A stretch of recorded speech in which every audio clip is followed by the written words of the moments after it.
আমার স্বামী আমারে রাখিয়া ডিভোর্স দিয়ে ইটালি চলে গেছে, আমারে খোঁজ খবর নিতেছে না, আমি কই যাবো কি করবো, এর আমি ফাঁসি চাই।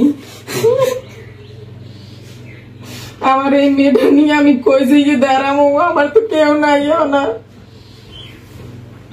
12টা বছর সংসার করছি, সবাই আমার নির্যাতন করে।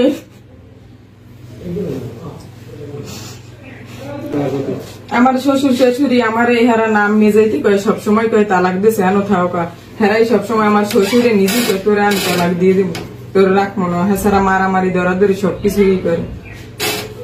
আমি চাই থাকতে আমার মেয়ে নিয়ে আমি থাকবো, তাছাড়া বাচ্চারা আমি কেন নষ্ট করবো, তারা অনেক চাপ দেয়, হুমকি দেয়, তাছাড়া সবকিছু খাওয়াই এডাই ওডাই দিয়ে কোন সময় এখন আমার জানেরই বয় যে আমি কিভাবে বাঁচবো, আমার ফ্যামিলির কে নিরাপত্তা দেবে। আমি তো থাকতেছি, আমি তো জানি না কিরকম কি ডিভোর্স দিল, বাচ্চা আছে বাচ্চা হইবে কিরকম, এতে কি ডিভোর্স হয় বলো।